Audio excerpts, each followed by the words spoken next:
What are the other risk factors involved in सगळ्यात common as I said obesity. What we see is neck circumference आसा. If it's more than 17 inch पासून neck circumference चड आसली दादल्यांनी आनी बायलांनी, एक 16 inch पासून चड आसली दुयेंस जावपाचे चान्सीस चड आसता. तशेंच वेस्ट सर्कम्फरन्स पळयलें 100 सेंटीमीटर आनी दादल्यांनी 95 सेंटीमिटर्स बायलांनी. दुसरे जे risk factors, some genetic factors are also involved. म्हणजे तुज्या आवय बापायक स्लीप एपनिया आसली जाल्यार तुकाय आसपाचे चान्सीस चड आसा. Some of it may be due to some bony structure abnormality that also predisposes to sleep apnea. म्हणजे थोड्यांक आमचो सकयलो जॉ जो आसता तो मातसो ल्हान आसता, ताका मायक्रोग्नेथिया म्हणटात किंवा रिट्रोग्नेथिया फाटल्यान आसता. असल्या पेशंटांक हें दुयेंस आसपाचें कारण तांचे एअरवेज फाटल्यान नॅरो जाता, फाटल्यान वता म्हणटात.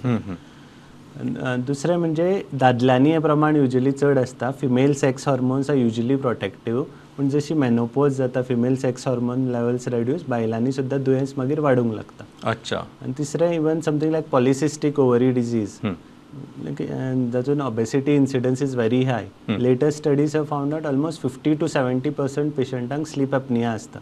Severity might vary, but definitely almost 50 to 70% have sleep apnoea.